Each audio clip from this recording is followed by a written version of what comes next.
They threw my suitcases onto the porch like I was garbage. My name is Karen, and 15 years ago, my family decided I was dead to them. Not literally dead. That would have been too merciful. They wanted me erased, forgotten, like I never existed at all. Get out. My mother's voice cut through the humid Texas air, each word sharp enough to draw blood. You've brought enough shame to this house. I stood there in my best dress, the blue one with tiny flowers that I'd worn to church every Sunday since I was 16, watching my entire life get tossed onto the front steps of our family's sprawling ranch house. 22 years of memories scattered across weathered wood like confetti at a funeral. Mama, please, don't.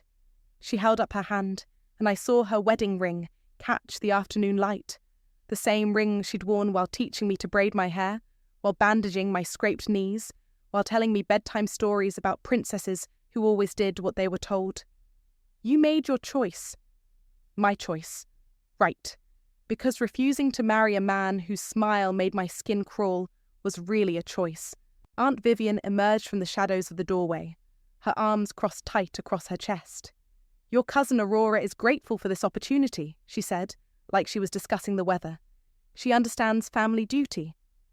Aurora, perfect, obedient Aurora, who'd been standing behind them the whole time, watching this whole spectacle with wide eyes.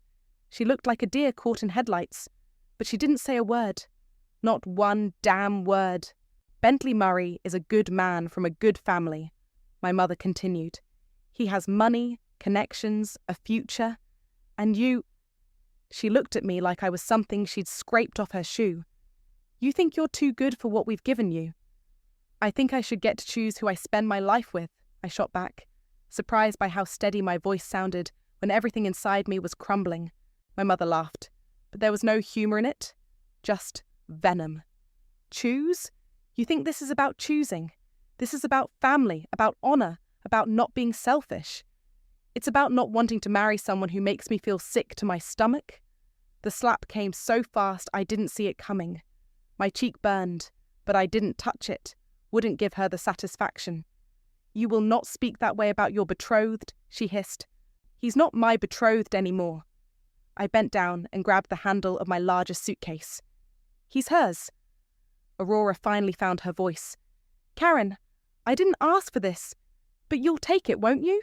I looked at her, really looked at her, and saw everything I needed to know. The hunger in her eyes, the way she was already picturing herself in a white dress, being the centre of attention for once, instead of the cousin who lived in my shadow. She dropped her gaze. The family thinks it's best. The family. I hefted my suitcase and grabbed my purse. Right. My mother stepped closer, and I caught a whiff of her perfume, the same vanilla scent that used to comfort me when I had nightmares. Now it made me nauseous. If you walk away from this house, she said quietly, don't ever come back. You'll be nothing to us. Less than nothing. I paused at the edge of the porch, my hand on the railing I'd slid down as a kid, getting splinters and scolding from this same woman who was now cutting me out of her life like a tumour. You know what, Mama? I turned back to face them all. My mother, my aunt, my cousin, who was already mentally planning her dream wedding with my cast-off fiancé. Maybe being nothing to you is exactly what I need to become everything to myself. I walked to my beat-up Honda without looking back, even when I heard Aurora start crying, even when my mother called out something about crawling back when I realised what I'd thrown away. I threw my suitcases in the trunk and drove away from that house, from that life, from those people who thought love came with conditions and strings attached. What they didn't know, what they couldn't have imagined, was that their rejection would become my fuel. Their shame would become my strength. 15 years later, I'm richer and more powerful than any of them ever dreamed of being. And revenge? Well, that was just the beginning. The night shift at the diner paid $8.50 an hour plus tips. On good nights, I'd walk out with maybe $60. On bad nights, I'd count quarters for bus fare home. Order up! Jimmy the cook slammed another plate of greasy eggs onto the pass. Table 6! I grabbed the plate and forced a smile as I approached the trucker who'd been nursing the same cup of coffee for 2 hours. Here you go, hun. He grunted and didn't look up from his newspaper. No tip, again. 3 months since I'd left home, and this was my life. A studio apartment that smelled like cigarettes and broken dreams, a job that barely covered rent, and the constant ache of wondering if I'd made the biggest mistake of my life. But then I'd remember Bentley's hands on my shoulders during our engagement dinner, how they felt like shackles, and I knew I'd made the right choice. "Karen, you got a visitor," Jimmy called out during my break. I looked up from my sad sandwich to see a woman about my age standing by the counter. She had a black eye that makeup couldn't quite hide, a nervous energy that radiated off her like heat. "Are you Karen?" she asked quietly. "Depends who's asking. I'm Lisa. I heard you volunteer at the women's shelter on Elm Street." I did. 3 nights a week after my diner shift, I'd drag my exhausted body to Hope House and help however I could. Mostly, I just listened. Turned out I was good at that. "What do you need?" I asked. Lisa glanced around nervously. "Can we talk somewhere private?" We stepped outside into the humid night air. The neon diner sign buzzed overhead, casting everything in sickly pink light. "My boyfriend found out where I was staying," Lisa whispered. "The shelter's full. I don't have anywhere else to go."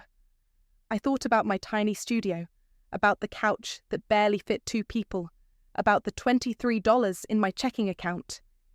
"You can crash at my place tonight," I heard myself say. Lisa's eyes filled with tears. "I can't pay you." Did I ask for money? That night, Lisa slept on my couch while I lay awake on my mattress on the floor, staring at the water stain on the ceiling that looked like a map of somewhere I'd never been.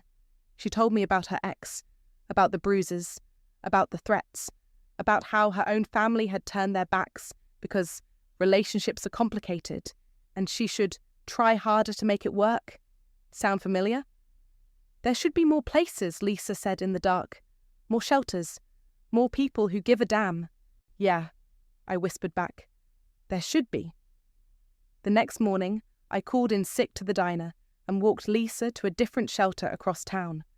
On my way home, I stopped at the library and spent 4 hours researching non-profit organizations, grants, and how to help women like Lisa, and like me. 2 weeks later, I was wiping down tables when a man in an expensive suit walked into the diner. He looked completely out of place among the truckers and night owls. "Karen Rodriguez?" he asked. My blood went cold. Had my family sent someone to find me? "I'm Peter Hudson," he said, extending his hand. "I run a foundation that supports grassroots organizations helping women in crisis." I stared at him. "Okay. I heard about what you did for Lisa Martinez, and about your volunteer work at Hope House. I'd like to talk to you about a business proposition." We met the next day at a coffee shop downtown. Peter laid out papers across the small table like he was planning a military operation. "I want to fund your first shelter," he said simply. "I don't have a first shelter." "But you want one. I can see it in your eyes." He leaned forward. "I'll provide the initial funding. You provide the passion and the know-how. We keep my involvement quiet. This needs to be your vision, your mission." "Why?" "Because I believe in what you're trying to do. And because sometimes the people who've been broken are the ones who know best how to fix things." I thought about Lisa, about the dozens of women I'd met at Hope House, about my own mother's voice calling me a disgrace. "How much money are we talking about?" Peter smiled. "Enough to get started. The rest you'll have to earn." That night, I quit the diner. Jimmy wasn't happy, but I didn't care. I had work to do, real work. Within 6 months, I'd opened my first shelter under the name New Dawn House. I used a fake identity for all the paperwork, couldn't risk my family tracking me down and ruining everything before it started. The shelter filled up in 2 weeks. Meanwhile, my phone kept buzzing with notifications from social media. Aurora's engagement photos, Aurora's bridal shower, Aurora's perfect life plastered across Instagram like a glossy magazine spread. Each post felt like a knife twist, but it also felt like fuel. Peter called me one evening as I was reviewing applications for our second location. "You're moving fast," he said. "Maybe too fast. Your name has power. Use it when the moment is right." "What do you mean?" "I mean don't reveal who you really are until you're ready for the spotlight." "And Karen? When that moment comes, make sure you're prepared for what happens next. I hung up and stared at Aurora's latest post. Her and Bentley at some charity gala, looking like the perfect couple. Perfect. Right. I had a feeling that perfection was about to crack. 5 years in, and I was running 4 shelters across 3 cities. The Heiress Foundation strikes again, Riley said, reading from her tablet as she walked into my office. She'd been one of my first residents at New Dawn House, and now she was my right hand. Another anonymous donation just hit the news. $500,000 to the Austin Women's Crisis Center? I kept my face neutral. Good for them. Karen, everyone's talking about this mysterious benefactor. The press is going crazy trying to figure out who's behind all these donations. Riley had no idea she was looking at her. Nobody did. The Heiress Foundation existed only on paper, a shell organization that funneled money to women's shelters across the state. Peter had helped me set it up, but even he didn't know the full scope of what I was doing. Speaking of press, Riley continued, did you see this? She showed me her phone. Another Aurora post, this time from some fancy restaurant in Dallas. She was wearing a dress that probably cost more than most people made in a month, smiling that perfect smile next to Bentley. The comments were nauseating. Relationship goals! You two are so blessed, living the dream. Your cousin's really living it up, Riley said carefully. She was one of the few people who knew about my past. Good for her, I said again, but my jaw was tight. Riley studied my face. You know, it's weird. I've been getting these anonymous tips lately about Bentley Murray. That got my attention. What kind of tips? Someone's been sending me information about his business dealings, shady stuff, and... She hesitated. Photos. What kind of photos? Riley pulled up an encrypted folder on her tablet. Look at this. The image made my stomach drop. A woman leaving what looked like a hospital, her face turned away from the camera, but I could see the bruising on her arm, the way she held herself like she was in pain. When was this taken? 3 weeks ago, and look at this one. Another photo, this time from a parking garage. The same woman, getting into a car. This time I could see part of her profile. It looked like Aurora. Who's sending you these? I asked. I don't know. They come from different accounts, all untraceable. But Karen? Riley leaned forward. What if it's her? What if she's trying to reach out? Before I could answer, my phone buzzed. Unknown number. Hello? Heavy breathing. Then a whisper. Is this the Heiress Foundation? Who is this? I need help. I can't go to the police. He's too connected, too powerful. My blood turned to ice. The voice was familiar, but I couldn't place it. Where are you calling from? A gas station bathroom. He thinks I'm at the grocery store. A sob. Please. I've seen what you do for women like me. I need somewhere safe. What's your name? Silence. Then. I can't tell you that. Not yet. But I'll be at the Riverside Park tomorrow at midnight. The bench by the pond, please. The line went dead. Riley was watching me with wide eyes. What was that about? I'm not sure, but I had a sinking feeling I knew exactly what it was about. The next day dragged by like torture. I couldn't concentrate on anything. Not the budget reports, not the staff meeting, not the 3 interviews with potential residents. All I could think about was that voice on the phone and those photos Riley had shown me. At 11:30 that night, I drove to Riverside Park. The place was deserted except for a few joggers and dog walkers. I parked near the pond and walked to the bench, my heart hammering against my ribs. At exactly midnight, I heard footsteps on the gravel path. A figure emerged from the shadows, thin, wearing a hoodie pulled up over her head. She moved carefully, like every step hurt. Thank you for coming, she said quietly. I still couldn't see her face, but something about her posture, her voice. Take off the hood, I said. She hesitated, then slowly pulled it back. Even in the dim light from the park lamps, I could see the bruises, dark purple along her jawline, a cut on her lip that was still healing. But it was her eyes that hit me like a punch to the gut. Those were Aurora's eyes. Hello, cousin, she whispered. For a moment, neither of us moved. 5 years of silence stretched between us like a chasm. Jesus, Aurora, What happened to your face? She touched her jaw gingerly. What do you think happened? Bentley did this? She let out a bitter laugh. Bentley does a lot of things. This is just what shows. I felt rage building in my chest, hot and familiar. How long? Since the honeymoon. Her voice was barely audible. But it's gotten worse, much worse. Why didn't you leave? Aurora looked at me like I'd asked why she didn't fly to the moon. Leave? Karen, you know our family. You know what they'd say, what they'd do. They'd blame you. They'd destroy me, just like they destroyed you. We sat in silence for a moment, listening to the water lap against the shore. I need your help, Aurora said finally, but I can't let anyone know it's me. If Bentley finds out I contacted you, he'll what? She pulled up her shirt slightly, revealing bruises that made my vision go red. He'll finish what he started. I stood up abruptly, pacing to the edge of the pond. Everything I'd built, everything I'd worked for, had led to this moment. I'll help you, I said. But I need something from you first. Anything. I turned back to face her. I need you to help me destroy him. Aurora's eyes widened. Karen, you don't understand. He's not just some abusive husband. He's connected, powerful. He has judges, politicians, police chiefs in his pocket. Good, I said. Then when he falls, he'll take them all down with him. Riley showed me the new photos the next morning. This time, they were crystal clear. Aurora leaving a medical clinic, her face a map of bruises. Bentley grabbing her arm in a restaurant parking lot, his face twisted with rage.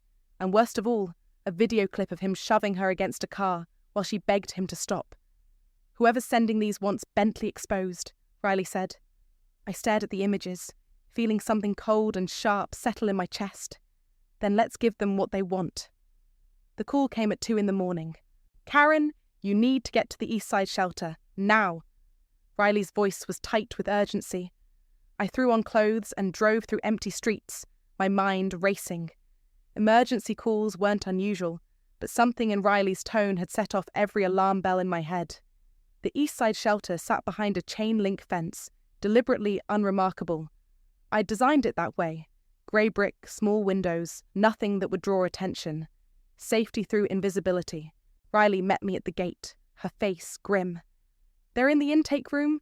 Both of them? Both of who? Just prepare yourself.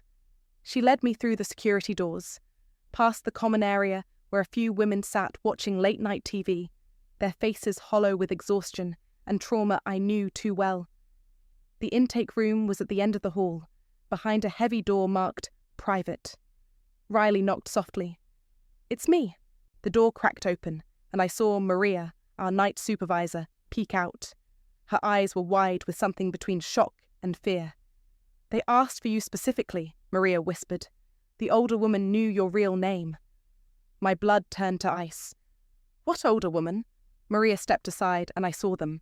Aurora sat hunched in one of the plastic chairs, her face a canvas of fresh bruises. Her left eye was swollen shut, and there was dried blood under her nose. She wore a torn designer dress that probably cost more than most people's rent. But it was the woman sitting next to her that made my world tilt sideways. Aunt Vivian. Perfectly coiffed hair, slightly mussed, her usually immaculate makeup smeared with tears. She looked up when I entered, and I saw something I'd never seen before in her eyes. Fear. You, she breathed. Hello, Aunt Vivian. My voice came out steadier than I felt. Fancy meeting you here. Aurora raised her head slowly, wincing at the movement. When she saw me, she started crying again. Karen, I'm sorry. I'm so sorry. I didn't know where else to go. How did you find this place? I followed the rumours, Vivian said quietly. About the mysterious woman helping abuse victims. About the Iris Foundation. I put the pieces together. You always were too smart for your own good, I said. Riley cleared her throat. Should I give you some privacy? No, stay. I pulled up a chair and sat across from them. I want witnesses for this conversation. Aurora flinched at my tone, but Vivian straightened her spine. Even here, even now, she was trying to maintain some dignity. We need your help, Vivian said. Do you now? I leaned back in my chair. That's interesting, because 5 years ago, You told me I was a disgrace to the family name. You said I'd die alone and forgotten. Karen, please. And you, I turned to Aurora. You took my place at that altar without a second thought. How's married life treating you? Aurora's good eye filled with fresh tears. You were right. About everything. About him. Was I? Because I seem to remember being called selfish and ungrateful for not wanting to marry him. He seemed different then, Aurora whispered. Charming. Kind. He was exactly the same. You just chose not to see it. Vivian leaned forward. Karen, whatever happened between us? Whatever happened? I stood up so fast my chair scraped against the floor. You people threw me away like garbage. You erased me from family photos. You told everyone I was dead. We were protecting the family's reputation. Whose reputation are you protecting now? The question hung in the air like smoke. Vivian's mouth opened and closed, but no words came out. Aurora spoke instead, her voice barely above a whisper. He's going to kill me. That stopped me cold. What? Tonight. He said if I ever tried to leave again, he'd make sure I never tried anything again. She pulled down the collar of her dress, revealing finger-shaped bruises around her throat. He meant it. I stared at the marks, feeling rage build in my chest like a wildfire. How long has this been going on? Since the wedding night, Aurora said. But it's gotten worse. So much worse. The family knows, but they won't do anything. They say it's between husband and wife. And you? I looked at Vivian. What's your excuse for being here? Vivian's composure finally cracked. Because I failed her, just like I failed you. You didn't fail me. You chose to abandon me. And now I'm choosing to save her. Vivian's voice was steel, wrapped in desperation. Whatever you think of me, whatever I deserve, she doesn't deserve this. I walked to the window and stared out at the parking lot. A security light flickered, casting shadows that danced like ghosts. Please, Aurora said behind me. I know I don't deserve your help. I know what I did was wrong, but I'm begging you. I turned around slowly. You want my help? Yes. Both of you? Vivian nodded. Then here's what's going to happen. I sat back down, my voice calm and cold. Aurora, you're going to tell me everything. Every detail, every incident, every person who knew and did nothing. You're going to give me names, dates, evidence. Karen, I'm not finished. I looked at Vivian. And you're going to help me destroy the system that created this mess. The family that values reputation over safety. The culture that taught her to accept abuse as the price of being a good wife. Vivian paled. You're talking about destroying our entire family. Your family destroyed itself the day it chose a monster over its own daughter. I leaned forward. The day it chose pride over protection. Aurora was staring at me with something like awe. You'd really do that? For me? Not for you, I said quietly. For every woman who comes after you. For every girl who gets told that marriage is more important than safety. For every family that thinks shame is worse than death. I stood up and walked to the door, then paused with my hand on the handle. Still think I'm a disgrace? Vivian looked up at me, tears streaming down her face. No, she whispered. I think you're exactly what this family needed. I opened the door and stepped into the hallway, leaving them with Riley and Maria. The real work was about to begin. The next morning, I sat across from Aurora in the shelter's therapy room. The bruises on her face looked worse in daylight, purple and black spreading like ink stains across her skin. Start from the beginning, I said, setting a digital recorder on the table between us. And don't leave anything out. Aurora's hands shook as she reached for her coffee cup. The wedding night, he said I wasn't enthusiastic enough, that I was frigid. He grabbed my wrist so hard I had bruises for weeks. Did you tell anyone? I told Mama. She said it was normal for men to be demanding, that I needed to try harder to please him. Of course she did. I kept my face neutral, but inside I was screaming. What else? For the next 2 hours, Aurora laid out 5 years of systematic abuse, the accidents that left her with broken ribs, the financial control that left her with no access to money, the isolation from friends, the threats against family members if she ever tried to leave. He has files on everyone, she said quietly. Photos, financial records, personal information. He calls it his insurance policy. What kind of files? Politicians who owe him favours, judges who've taken bribes, police officers who look the other way. Aurora's voice dropped to a whisper. He showed me pictures once of what happens to people who cross him. I leaned forward. Aurora, I need you to be very clear about this. Are you saying he's threatened to hurt other people if you leave? Not threatened. Promised. That afternoon, I made a call I'd been avoiding for years. Trey Wells, investigative journalism. Who's this? Someone with a story that'll make your career. Silence on the other end. Then, I don't take anonymous tips. This isn't anonymous. This is Karen Rodriguez. Another pause. Karen Rodriguez. Why does that name sound familiar? Because you investigated my family's business dealings 5 years ago. The Rodriguez construction empire. You couldn't prove the corruption, but you knew it was there. Holy shit. You're the daughter who disappeared. I didn't disappear. I was erased. But now I'm back, and I have something you want. We met at a coffee shop downtown. Trey looked exactly like I remembered. Rumpled shirt, coffee-stained notebook, the hungry look of a reporter who'd stumbled onto something big. So what's this about? He asked. I slid a flash drive across the table. Bentley Murray. His eyebrows shot up. The real estate mogul? He's untouchable, connected to everyone who matters in this state. Not anymore.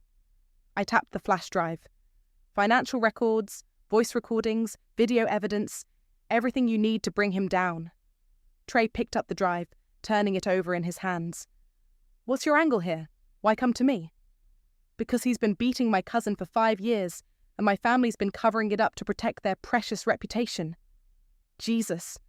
Trey leaned back in his chair. You have proof? I have Aurora. She's ready to talk. And you trust her? After what happened between you? I met his eyes.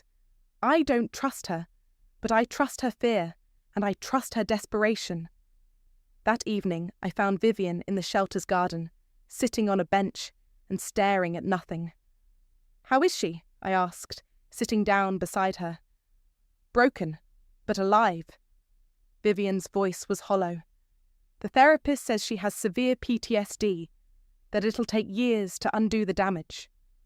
If ever. We sat in silence for a moment, listening to the sounds of the city beyond the shelter walls. I owe you an apology, Vivian said finally. You owe me a lot more than that. You're right, but it's all I have to give. She turned to look at me. I was wrong about you, about everything. Wrong doesn't undo the damage. No, but maybe helping you now can prevent more damage. I studied her face, looking for signs of manipulation or self-interest. All I saw was exhaustion and regret. There's going to be fallout, I said. When this story breaks, when Bentley goes down, it's going to splash back on the family. On you. Good. Maybe it's time we all face some consequences? My phone buzzed. Text message from an unknown number. Package delivered. Check your email. I opened my email app and nearly dropped my phone. The subject line read, Gift from a friend. The attachment was a video file. I hit play and watched Bentley stumble drunkenly through what looked like his home office, ranting into his phone about keeping that bitch in line and teaching her what happens when she embarrasses me. Then the camera angle shifted, and I saw Aurora cowering in the corner as Bentley advanced on her with his belt raised. The video cut off just as he brought it down. What is it?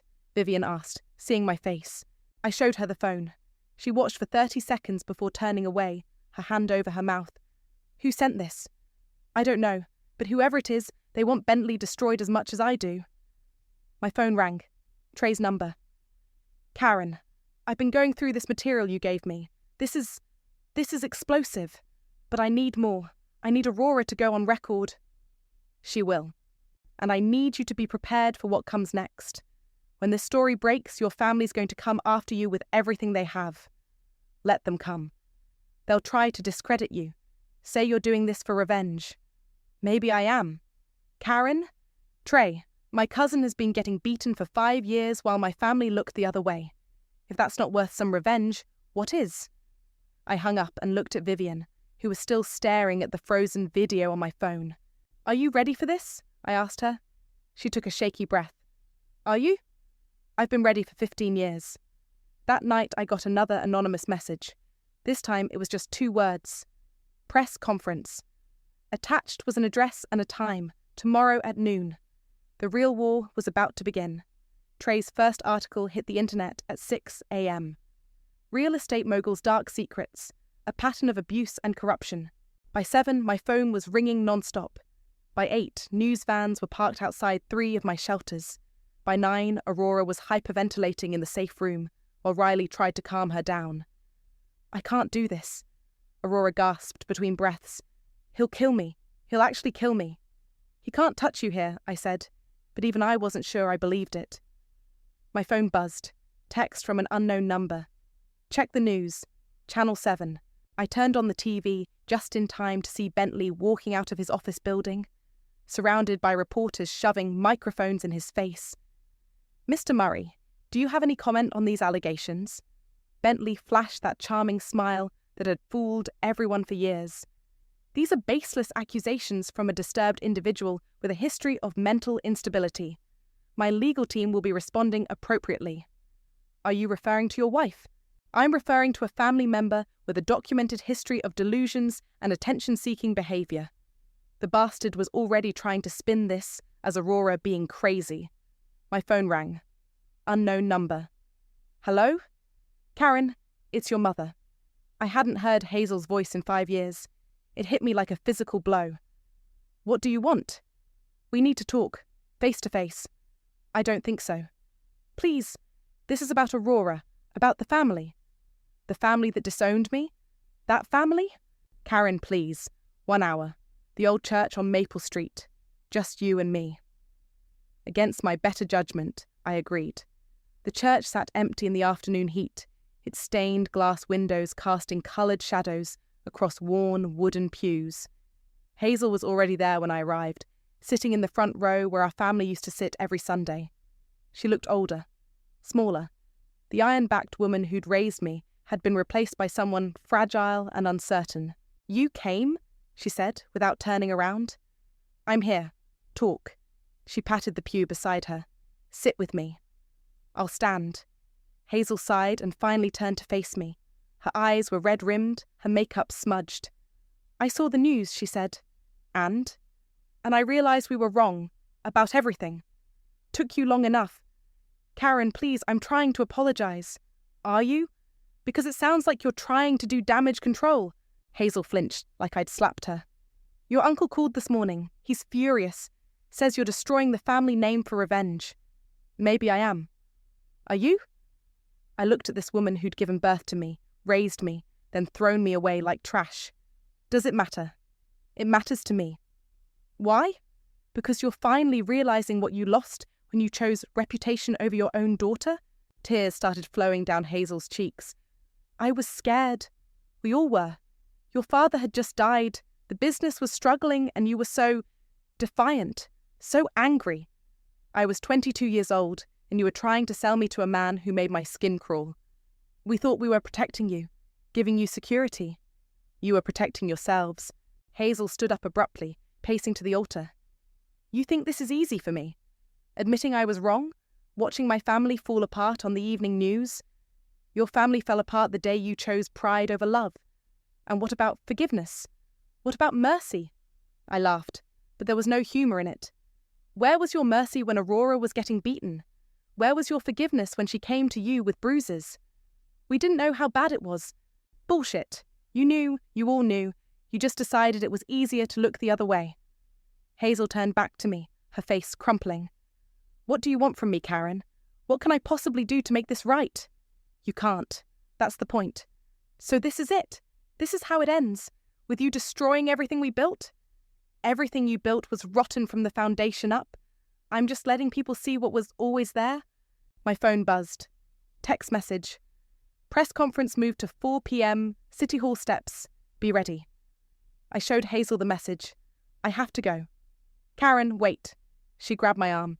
If you do this, if you go public, there's no going back. The family will never forgive you. I looked down at her hand on my arm, then back at her face. The family already made their choice about forgiveness. Now I'm making mine. I pulled free and walked toward the door. They'll say you're doing this for revenge, Hazel called after me. I paused at the threshold. Maybe I am, but Aurora's still alive, and that's more than she would have been if I'd left her with you people. Karen, wrong doesn't undo wrong, Mama, but sometimes it's all we have. I left her there in that empty church, surrounded by the ghosts of Sunday mornings, when we'd pretended to be a loving family. At 3:30, I stood outside City Hall with Aurora, Riley and Trey. News vans lined the street, and reporters were already setting up their cameras. You sure about this? Trey asked Aurora. She nodded, though her hands were shaking. It's time. And you? He looked at me. Once you step up to that podium, Karen Rodriguez becomes a public figure. No more hiding behind the Heiress Foundation. Good. I'm tired of hiding. My phone rang one last time before we went inside. Uncle Roberto's number. If you open your mouth up there, his voice was ice cold, you'll destroy us all. Think about what you're doing. I have been thinking about it for 15 years. This isn't justice, Karen. This is revenge. Sometimes they're the same thing. I hung up and looked at Aurora. Ready? She squeezed my hand. Ready. We walked up the steps toward the podium, toward the cameras, toward the moment that would change everything. The war was about to become very public. The crowd of reporters looked like vultures circling roadkill. Aurora stepped up to the podium first, her hands gripping the edges so tight her knuckles went white. Camera flashes exploded like fireworks, and she flinched with each one. My name is Aurora Rodriguez Murray, she began, her voice barely above a whisper. And for 5 years, my husband has been beating me. The crowd erupted. Reporters shouted questions, cameras clicked frantically, and Aurora just stood there, letting the chaos wash over her. He broke 3 of my ribs last Christmas, she continued, her voice growing stronger. He gave me a concussion on our anniversary. He choked me unconscious 2 weeks ago. Mrs. Murray, why are you coming forward now? A reporter shouted. Because I'm tired of being afraid, and because my family, the people who were supposed to protect me, chose his reputation over my life. I watched from the side as Aurora laid out 5 years of hell in clinical detail.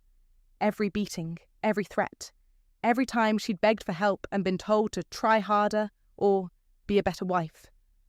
Where is your husband now? Another reporter called out. I don't know, and I don't care, but I hope he's watching this. Aurora stepped back from the podium and nodded at me. My turn. I walked up to the microphone, and the crowd went quiet. They knew something big was coming. My name is Karen Rodriguez, I said, and the silence shattered like glass. Reporters started screaming questions, but I held up my hand. I'm also the founder and director of the Heiress Foundation. The crowd went absolutely insane. For 3 years, they'd been trying to unmask the mysterious benefactor behind millions in donations to women's shelters. Now they had their answer. I've been operating in secret because I knew this day would come. The day I'd have to choose between my anonymity and my family's safety. Ms. Rodriguez, why reveal yourself now? Because 15 years ago, my family disowned me for refusing to marry Bentley Murray. They called me a disgrace. They said I'd die alone and forgotten. I looked directly into the nearest camera. They threw me away like garbage because I wouldn't let them sell me to an abuser. And Aurora took your place? Aurora was 19 years old and desperate for approval. She thought she was getting a fairy tale. Instead, she got a nightmare. What's your relationship with your family now? What family? I let that hang in the air for a moment. These people chose money and reputation over their own daughter's safety. They enabled an abuser for 5 years because admitting they were wrong was more terrifying than watching Aurora get beaten. My phone buzzed. Text from Uncle Roberto. Stop talking, now. I held up the phone so the cameras could see it. That's my uncle, telling me to stop talking. Even now, even after everything, they're more worried about their image than Aurora's life. Ms. Rodriguez, some people might say you're doing this for revenge. Some people would be right. The honesty seemed to shock them. But you know what? Sometimes revenge and justice look exactly the same. I pulled out a folder and set it on the podium. These are financial records showing Bentley Murray's connections to city officials, judges, and police officers. These are the people who've been protecting him. These are the people who made it impossible for Aurora to get help through normal channels. The crowd pressed forward like a wave. This is bigger than one abusive husband, I continued. This is about a system that protects powerful men and sacrifices vulnerable women. This is about families that value shame over safety. What do you want to see happen to Bentley Murray? I want to see him in prison. I want to see his enablers exposed. And I want every woman watching this to know that no family, no matter how powerful, has the right to sacrifice you for their comfort. A commotion erupted at the back of the crowd.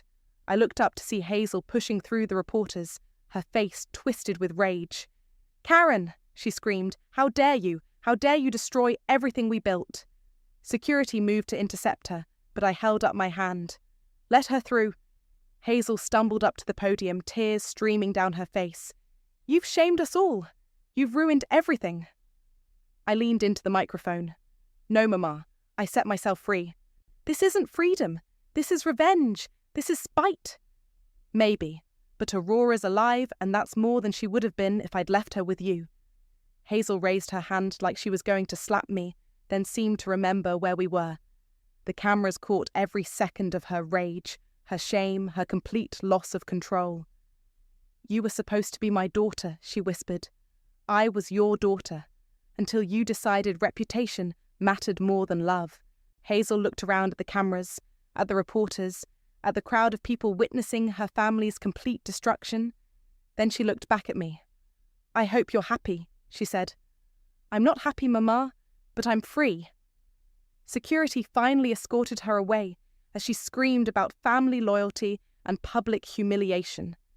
I turned back to the microphone. That woman just proved my point better than I ever could. My phone rang. Trey's number. "Karen, you need to see the news. Bentley just got arrested."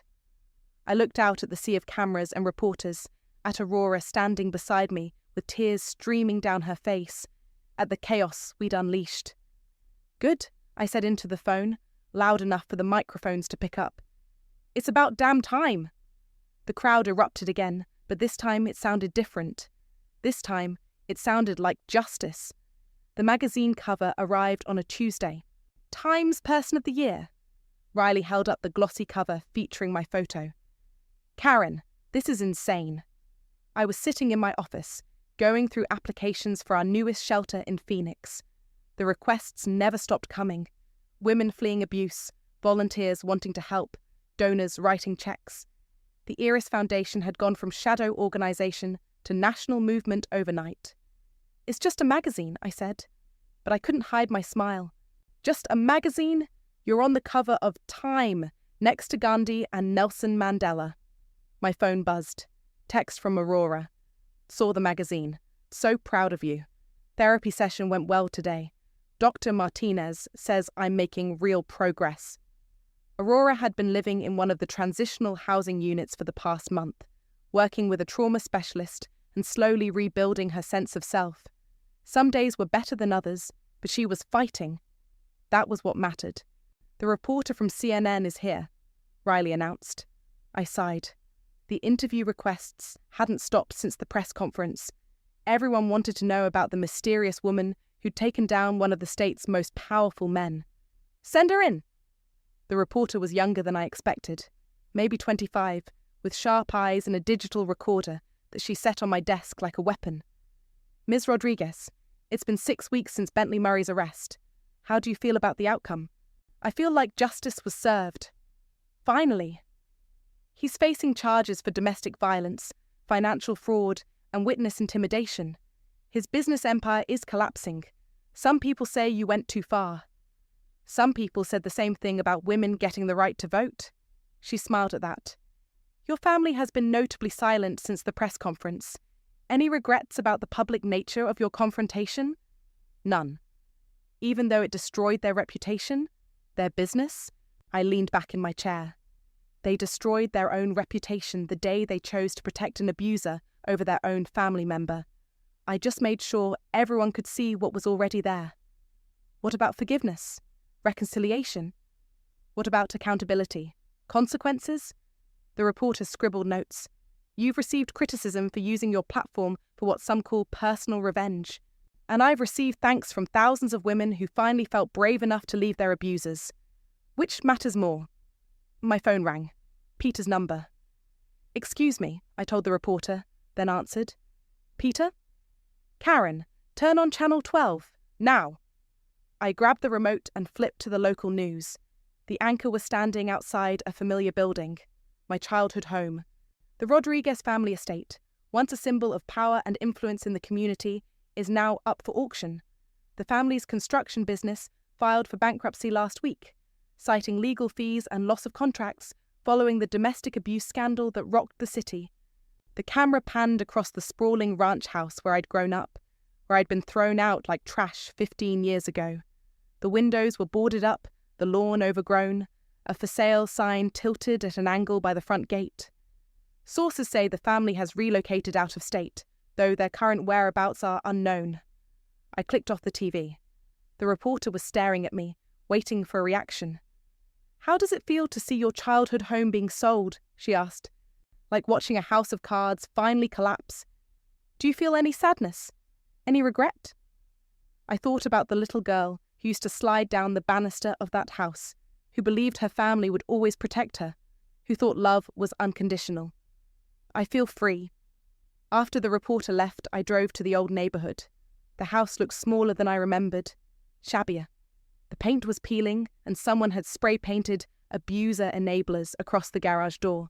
I parked across the street and just sat there for a while, watching the house that had once been my whole world. My phone buzzed. Text from an unknown number. Thank you. Then another. You saved my life. And another. Because of you, I found the courage to leave. The messages kept coming. Women from across the country, sharing their stories, their gratitude, their own journeys from victim to survivor. I started the car and drove away from that house, from that life, from those people who thought shame was more powerful than truth.